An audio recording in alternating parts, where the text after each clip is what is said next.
Якта уком буданд Далерҷон журнали Элита. Журнали Элита буд. Мисол мебиёрам, Тоҷикистон ки шумо фаҳметон. Ана омад гуфт ки устоз, ман намефаҳмам, ҳамин чӣ ба мехел? Ман гуфт якта закасной китоб кардам $90,000 ба.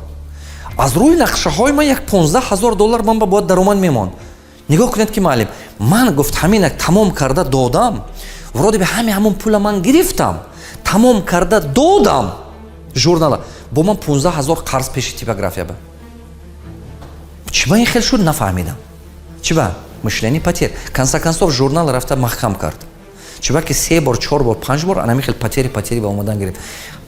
Хотир набуралед. Ман аз сарам ин чизҳо бисёр гурзондам. Ҳар чизе ки ман дарс мегӯям, ман ягон китоб ин чиза хондагӣ нестам.